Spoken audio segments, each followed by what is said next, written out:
Qui dominera les cours dans la finale tant attendue de l'Open d'Australie 2024. D'un côté, Daniil Medvedev, le maître tacticien cherchant à conquérir son deuxième titre en majeur. Et sans Novak Djokovic ou Rafael Nadal de l'autre côté du filet, c'est sa chance pour briller. Mais face à lui, Yannick Sinner, l'étoile montante du tennis italien aspirant à son premier sacre en Grand Chelem. Après une saison 2023 explosive et sa victoire contre Novak Djokovic en demi-finale, il est prêt à tout pour triompher. Alors oui, c'est le joueur russe qui mène dans les face-à-face, par contre sur les 3 dernières rencontres, c'est bien l'Italien qui s'est imposé contre Daniil Medvedev. Mais dans ce jeu d'échecs sur la Rod Laver Arena, chaque coup compte. La tension monte, est-ce que Yannick Sinner continuera sa série de victoires contre Daniil Medvedev ?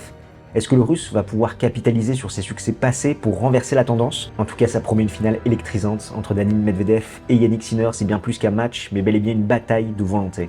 L'enjeu est simple, un titre majeur, mais par contre, pour y parvenir, la tâche s'annonce ardue. Alors, qui écrira l'histoire ? Les joueurs sont prêts, balle au centre. Je vais t'expliquer comment je vois cette affiche. C'est parti, jingle.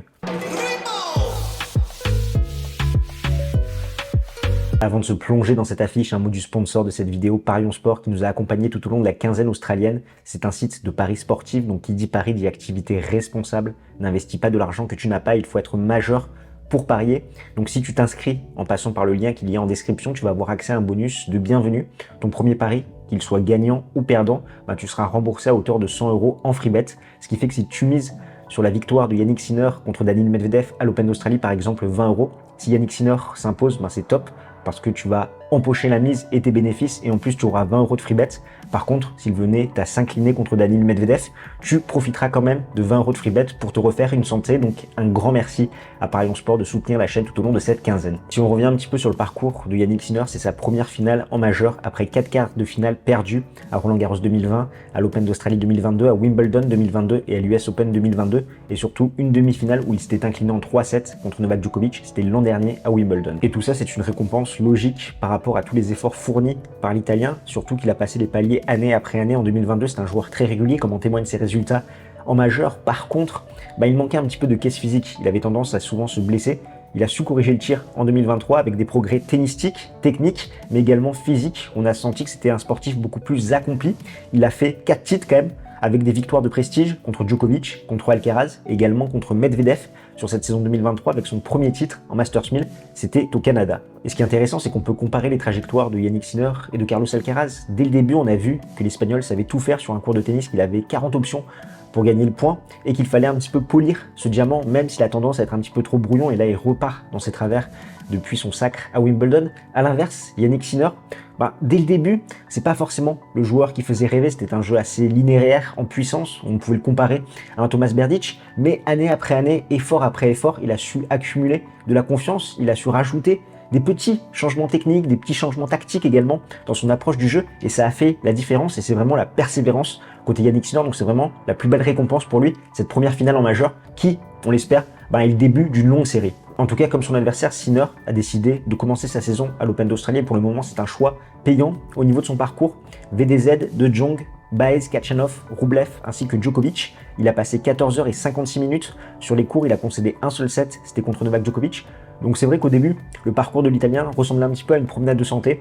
VDZ, De Jong, Baez sur la première semaine, franchement c'est très abordable. Il y a eu un match pas fou contre VDZ où il y a eu beaucoup de fautes des deux côtés, mais derrière, Yannick Sinner, il arrive à s'en sortir en 3-7, il concède une seule fois son service, mais c'était un petit peu un match brouillon où l'Italien était encore en rodage. Contre De Jong et Baez, c'était vraiment des doudounes, des grosses corrections où la puissance de l'Italien a vraiment annihilé les forces de ses adversaires, et ça commençait à devenir intéressant sur sa seconde semaine. Khachanov, Rublev et Djokovic, donc ça c'est beaucoup plus solide. Khachanov qui a un petit peu le baromètre en Grand Chelem, même s'il n'avait plus fait grand chose depuis son quart de finale perdu à Roland-Garros, ça reste quand même extrêmement solide. Et dans ce match, Yannick Sinner aurait pu perdre un set, sachant qu'il sauve 9 occasions de break sur 10. Il se fait breaker qu'une seule fois. Il a su garder le fil conducteur un petit peu de sa rencontre, de jouer sur le coup droit de son adversaire. On sait Khachanov, avec cette préparation très ample, ça peut être compliqué. Et derrière, ça lui donnait une balle à attaquer avec son coup droit. Donc vraiment, il a su faire la différence contre Rublev. Là aussi, ça a été un match pas forcément évident où le jeune Italien avait des problèmes gastriques. Et ça a été un match en puissance où je trouvais que Yannick Sinner avait tendance à un petit peu trop surjouer dans cette rencontre, même s'il ne va pas perdre son service et qu'il va faire une remontada dans le tie-break du second set où il était mené 5-1 avant de s'imposer 7-5. Ça a été très très solide, mais face à un Rublev vraiment qui joue tout en puissance, Sinner faisait un petit peu l'option de la surenchère. c'est-à-dire à essayer de refrapper fort, et des fois ça sortait notamment côté coup droit, il manquait un petit peu de patience. Et le match qu'on attendait tous, c'était en demi-finale contre Novak Djokovic, le maître des lieux, parce que Yannick Sinner en fin de saison dernière, il a passé un cap, c'est clair, au meilleur des 3 manches, avec les ATP Finals et ses différents titres. Mais qu'en était-il en majeur quand il allait être testé? Est-ce qu'il allait avoir la caisse physique, également cette patience tout au long d'un match pour jouer à son niveau? Et c'est pourquoi ce match contre Novak Djokovic, c'était vraiment le grand test pour lui. Et le moins que l'on puisse dire, c'est que l'Italien a passé ce test haut la main. Il s'impose en 4-7, 6-1, 6-2, 6-7, 6-3 contre Novak Djokovic en 3h30 de jeu.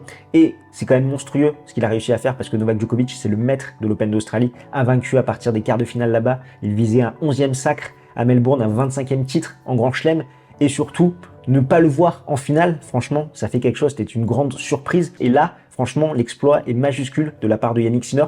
On a eu un match compliqué de la part de Novak Djokovic, qui a eu du mal à rentrer dans cette partie un petit peu comme son match contre Taylor Fritz, qui se jouait en pleine journée, où il subissait un petit peu la chaleur, même si les températures étaient un petit peu plus douces.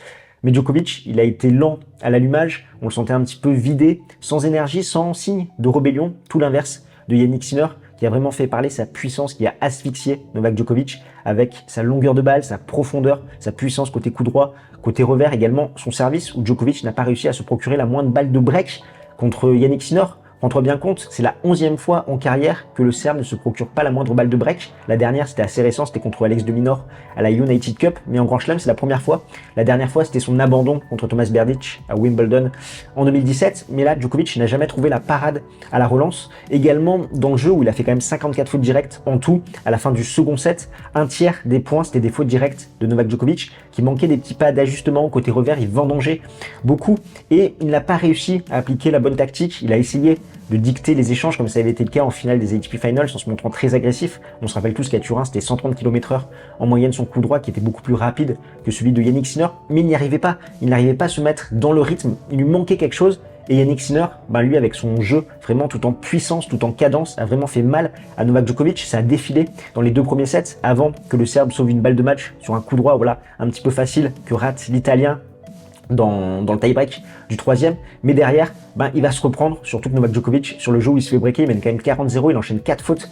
directes, donc ça c'est vraiment dommage pour lui. Mais Yannick Sinner qui a été vraiment extrêmement solide dans la tête pour s'imposer au service, il montre tous ses progrès, c'est vraiment l'une de ses armes maintenant, notamment dans les points qui comptent. Côté coup droit, il trouve beaucoup plus de patience, pourtant Djokovic a essayé d'utiliser des cours croisés pour le faire courir, justement pour pas qu'il soit dans des appuis ancrés, pour frapper ses coups droits, pour aller à la faute. Et il a su vraiment remettre une balle supplémentaire, trouver un peu plus de rondeur, arrondir un petit peu plus les angles. Et c'est Djokovic qui craquait côté revers, toujours aussi solide, d'autant plus que maintenant il arrive à changer de direction. Donc ça fait vraiment la différence. Il arrive à enfoncer Djokovic sur son côté coup droit. Il n'a pas hésité à terminer les points au filet. Il a ajouté un petit peu de variation, même si ça reste mineur quand même, et un peu de slice du service volé. Donc ça fait vraiment plaisir, et tous ces progrès, vraiment, on les voit sur ce match, parce qu'à la fin, il fallait tuer la bête. Novak Djokovic, il n'a pas réussi à le faire en 3-7, mais il l'a fait en 4-7. Et tout ce que je t'ai cité, ça résume un petit peu les progrès de Yannick Sinner. Coup droit, service, revers, également des compétences athlétiques où sa défense était très solide. Contre Djokovic, il ne craquait pas, il n'allait pas à la faute, contrairement au Serbe qui, à chaque fois, se trompait un petit peu sur son jeu de jambes et aurait peut-être dû essayer de ralentir un petit peu le rythme, notamment avec le slice dans la diagonale revers. Au niveau des statistiques de l'Italien, sur l'ensemble de sa quinzaine, c'est très très costaud. 47 aces, 60% de première balle, 77% de réussite derrière, 61% sur seconde balle, 46% de break converti.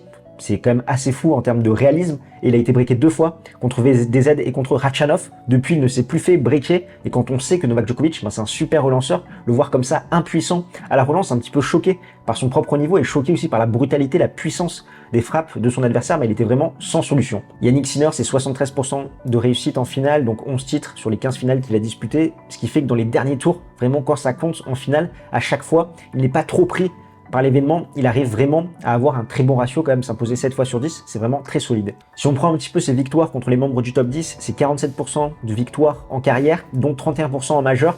Avant l'Open d'Australie, c'était seulement 2 victoires contre Zverev à Roland-Garros 2020 et contre Alcaraz à Wimbledon 2022.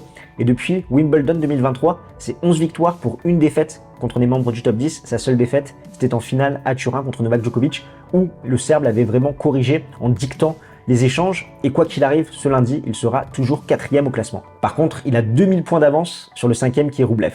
Au fait, nous c'est Games Stand Talk et on aide les passionnés de tennis comme toi à décrypter l'actualité de la petite balle jaune. On a plusieurs formats, les réactions, les pronostics qui sont souvent foireux, certes on le concède, également des vidéos intemporelles, des analyses de tirage au sort, des lives parce qu'on est une équipe, vraiment notre but c'est d'être ton bon pote, de promouvoir un petit peu le tennis en France. Donc si c'est quelque chose qui t'intéresse, je t'invite à prendre ta raquette et smatcher le bouton pour t'abonner. Et si ce contenu t'apporte de la valeur, tu mets ton meilleur pouce bleu parce que ça va nous aider derrière à recommander ce contenu à d'autres personnes, d'autres passionnés de tennis comme toi. De l'autre côté du filet, on retrouve Daniil Medvedev. C'est sa 3e finale à l'Open d'Australie après ses déconvenues en 2021 et 2022 contre Novak Djokovic et contre Rafael Nadal. Mais là, il peut être content, il peut être chanceux parce que ça sera un novice en face de lui et pas un joueur expérimenté comme l'Espagnol ou le Serbe. Il vise son 2e titre en majeur après l'US Open 2021 où il avait fait une masterclass en finale contre Novak Djokovic. Et surtout, c'est quand même sa 6e finale en majeur, donc ça c'est très costaud de la part de Medvedev qui s'installe quand même dans de très bons standards dans les événements qui comptent, encore plus sur dur, on sait que c'est sa surface favorite et il fait un nouveau back-to-back comme il avait fait en 2021 en enchaînant la finale à l'US et la finale à l'Open d'Australie. Là il fait pareil avec cette finale perdue à l'US Open en 2023 contre Novak Djokovic et de nouveau en finale à l'Open d'Australie. Et Medvedev c'est vraiment une référence maintenant sur le circuit, c'est un joueur expérimenté, il y a eu ce trauma en 2022 avec une saison qui a été quand même assez catastrophique après cette finale perdue contre Rafael Nadal à l'Open d'Australie où il menait 2-7 à rien, il a 3 balles de break d'entrée dans le 3e set et derrière il va se faire prendre une remontada et ensuite il va un petit peu disparaître des radars avec beaucoup de déconvenues. Il va réussir à boucler la boucle lors de sa défaite contre Seby Korda à l'Open d'Australie en 2023 et il va redevenir un petit peu incontournable sur le circuit, notamment sur dur en 2023. Et également sur gazon, il fait une demi-finale à Wimbledon et sur terre battue avec son titre à Rome, malgré cette déconvenue au premier tour à Roland-Garros. Et ce qui est assez fou, c'est que durant cet Open d'Australie, Daniil Medvedev, il est loin de jouer son meilleur tennis. Par moment comme ça, un set ou deux contre certains de ses adversaires, avant de baisser drastiquement de niveau. On ne sait pas pourquoi, parce que oui, s'il est là en finale, c'est vraiment grâce à sa tête et également son endurance, son physique, parce qu'il a été extrêmement solide tout au long de son parcours. Il a sorti Hatman, Roussou-Fori, Auger-Aliassime, Borges, Hurkacz et Zverev. Il a passé 20h42. Sur les cours, il est pas loin des 23h39 de Carlos Alcaraz à l'US Open 2022 et il a concédé en tout 8 sets. Hormis contre Auger-Aliassime, Medvedev, il n'a eu aucun match facile. Contre Hatman, on l'a senti subir un petit peu les conditions. Heureusement et malheureusement pour notre Français, qu'il a dû abandonner parce qu'on ne sait pas vraiment comment il aurait fini ce match. Le Russe, on sait que comme Yannick Sinner, il n'a pas fait de tournoi de préparation, ce qui fait qu'il était un petit peu en phase de rodage et son corps n'était peut-être pas encore acclimaté à tous ses efforts. Ça a été très très compliqué.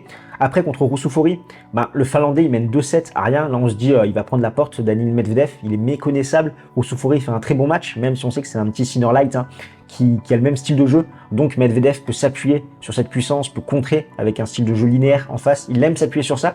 Et petit à petit, il va retrouver son niveau de jeu pour s'imposer en 5-7. Contre Auger-Aliassime, c'est une formalité parce que le Canadien est encore loin de ses standards de l'époque où il était top 10 et où il avait fait des sacrés matchs à l'Open d'Australie, notamment en 2022. En 8e de finale, c'était pas Dimitrov, mais Nuno Borges. Borges qui s'est forcé un petit peu, le Portugais, à beaucoup faire de service volé, beaucoup d'amortis pour profiter de la position lointaine sur le court de Daniil Medvedev. Il aurait pu gagner en 3-7, il aurait dû gagner en 3-7, mais là encore, il va se déconcentrer physiquement, ça va devenir un petit peu plus compliqué et il va perdre le fil de sa rencontre pour finalement s'imposer en 4-7 contre Hubert Hurkacz. 5-7, on le sait, le Polonais, c'est un match-up compliqué pour le Russe, étant donné que dans la diagonale revers, il n'a pas forcément l'avantage. Hurkacz sert très très bien, il peut monter au filet, claquer des petites volées. Ils ont tous les deux cette défaillance côté coup droit. Et là, Medvedev, dès le début, il a décidé d'adopter une position agressive à la relance en se rapprochant de sa ligne pour couper les angles et ça a été payant dès le début, sachant qu'il va breaker rapidement Hurkacz. Ça fait un gros match en 5-7 où on a senti, là encore, Medvedev qui, durant un set, jouait très bien.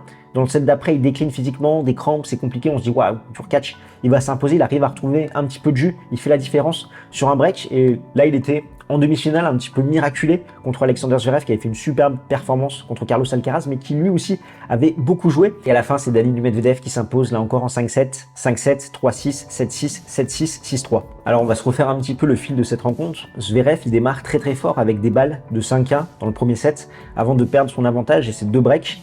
Il va rebreaker à 5-5 pour s'imposer derrière 7-5 dans ce premier set. Sur les mêmes bases, l'Allemand va très bien démarrer le second set. Il va breaker 2 fois, donc ça va faire 7-5, 6-3.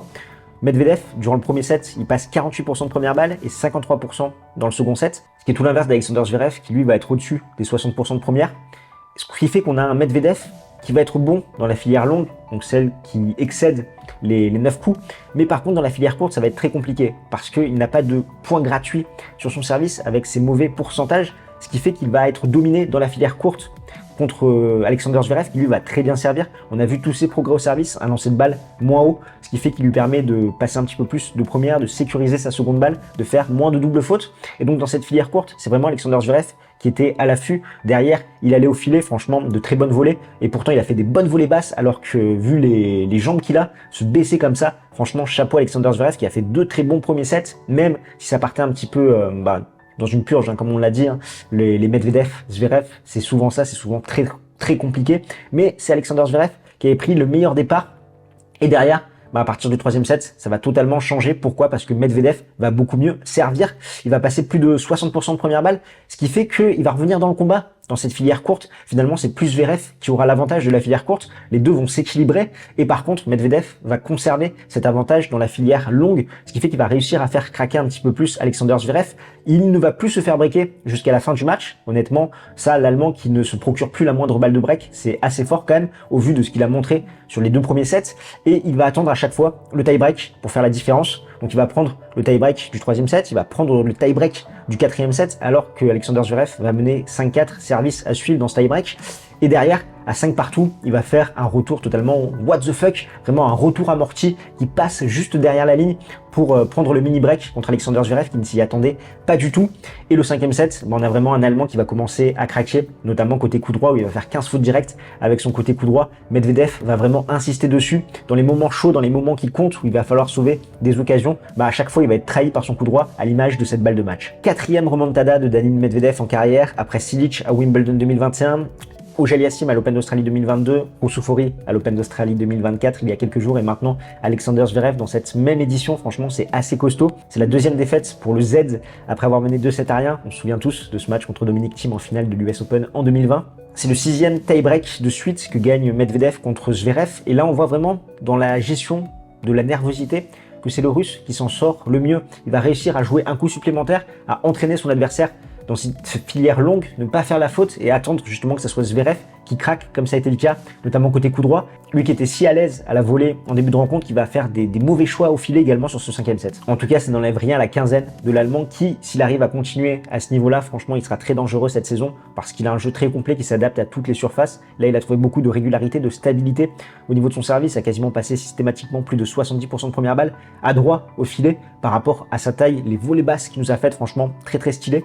Et côté revers, c'est toujours aussi propre. Par contre, voilà, il y a toujours cette lacune côté coup droit où dans les moments chauds, ça tremble un petit peu et forcément il revient à son niveau moyen côté coup droit. Certes, il a eu des pics, notamment contre Carlos Alcaraz, mais c'est pas une référence et c'est pas une norme tout ça. Donc si on revient sur les statistiques de Daniil Medvedev depuis le début de la quinzaine, c'est 78 aces, 43 double fautes, 61% de première balle, 75% de réussite derrière, 49% sur seconde balle, 42% de break converti, 66% de break sauvé.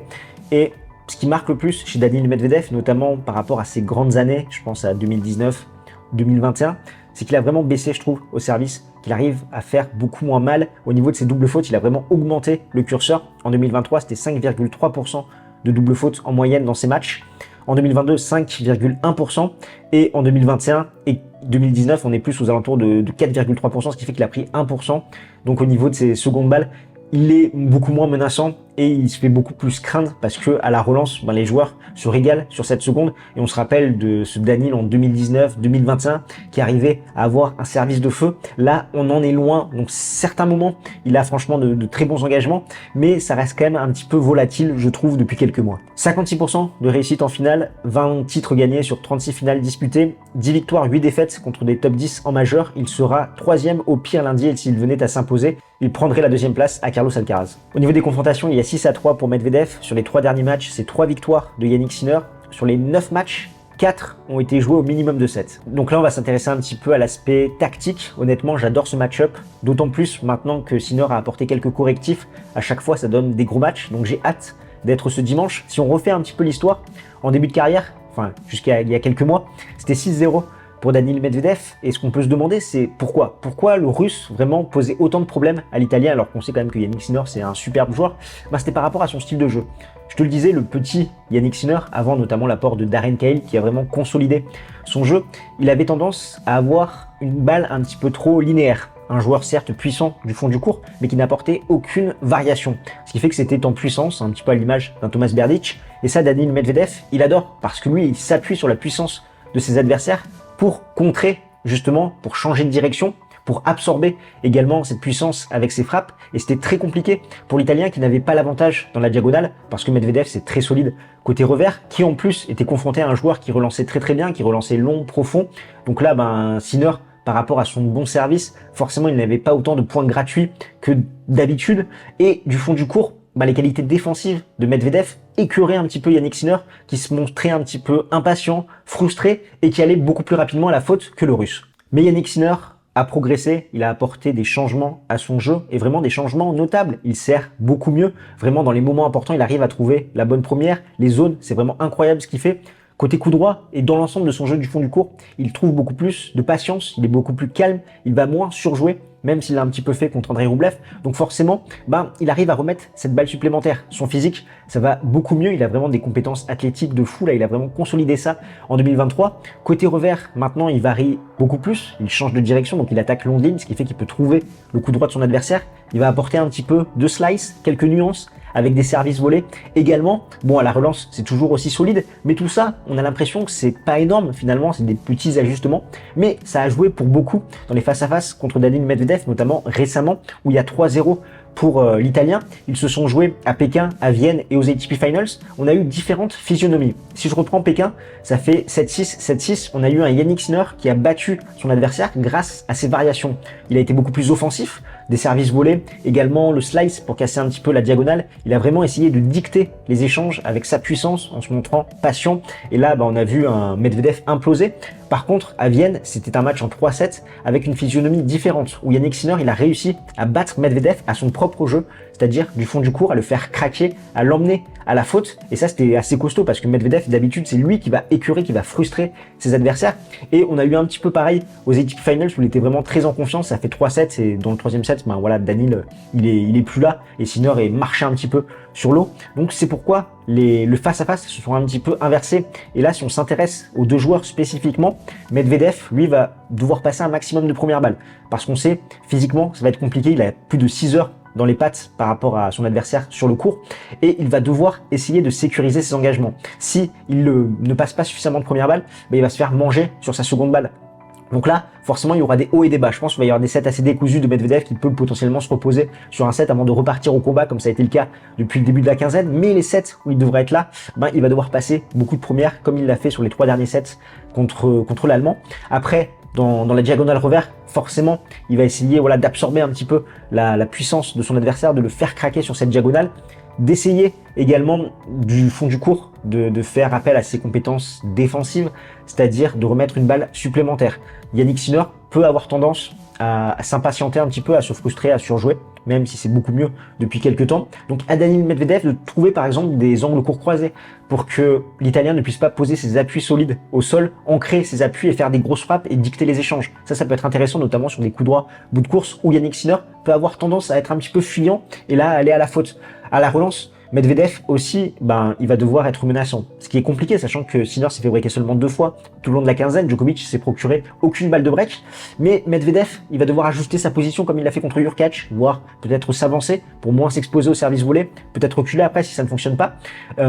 Retourner long, profond dans les jambes de l'Italien, notamment quand il essaie avec son service plus 1 côté coup droit, où ça peut être compliqué si le service est dans les jambes.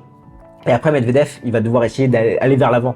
Parce que là encore, si ça fait un gros match, je ne sais pas si physiquement il va pouvoir tenir, même si pour le moment il m'épate par rapport à tout ce qu'il a traversé dans cette quinzaine. Et si maintenant on va de l'autre côté avec Yannick Sinner, qu'est-ce qu'il va devoir faire? Continuer ce qu'il fait depuis quelques temps, c'est-à-dire très bien servir à chaque fois dans les moments chauds, trouver la bonne première, axer plutôt les services côté extérieur, parce que Daniil Medvedev, il est loin derrière sa ligne, derrière monter au filet, claquer les petites volées.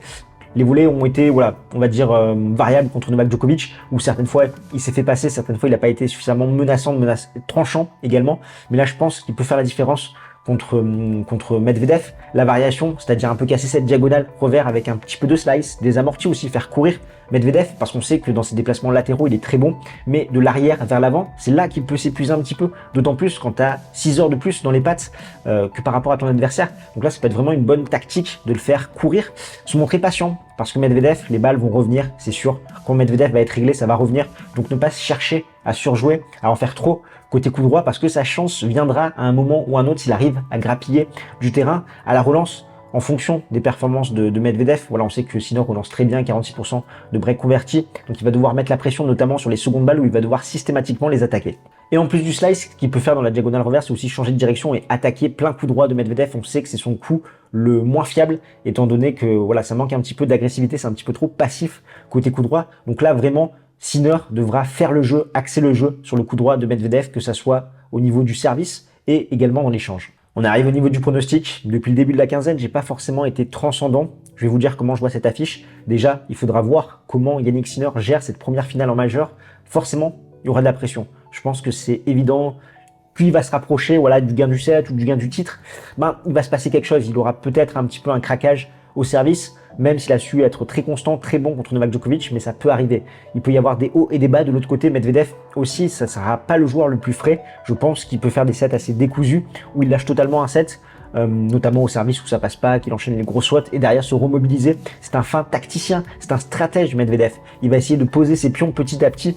Donc je vois un match accroché en 4 ou 5 sets et à la fin, forcément, je vois une victoire de Jannik Sinner. Pour moi, j'ai du mal à voir Medvedev s'imposer au vu de la quinzaine des deux joueurs. Déjà, même si le match-up, voilà, récemment, Sinner a su inverser la tendance, mais Medvedev peut capitaliser sur ses victoires passées. Je vois un match serré avec peut-être des sets un petit peu décousus, beaucoup de nervosité des deux côtés parce que c'est une opportunité en or de s'imposer quand même en Grand Chelem. Ça, il faut le souligner. Il y aura beaucoup de pression des deux côtés, encore plus pour Jannik Sinner parce que Medvedev, lui, il a l'expérience. Mais je vois à la fin l'Italien s'imposer et décrocher son premier titre en majeur. Dis-moi ce que tu en penses dans les commentaires si tu es d'accord avec moi ou non. Quoi qu'il arrive, on se retrouve ce dimanche matin entre 9h et 9h30, juste avant la finale, pour faire un live comment de ce Medvedev-Sinner. Franchement, j'ai hâte. Normalement, on sera avec Josh, on va se régaler, prendre le café, le thé, les croissants et surtout, sois avec nous parce que je pense que ça va être une très belle finale et on se retrouve ce dimanche. D'ici là, porte-toi bien. Ciao, ciao tout le monde.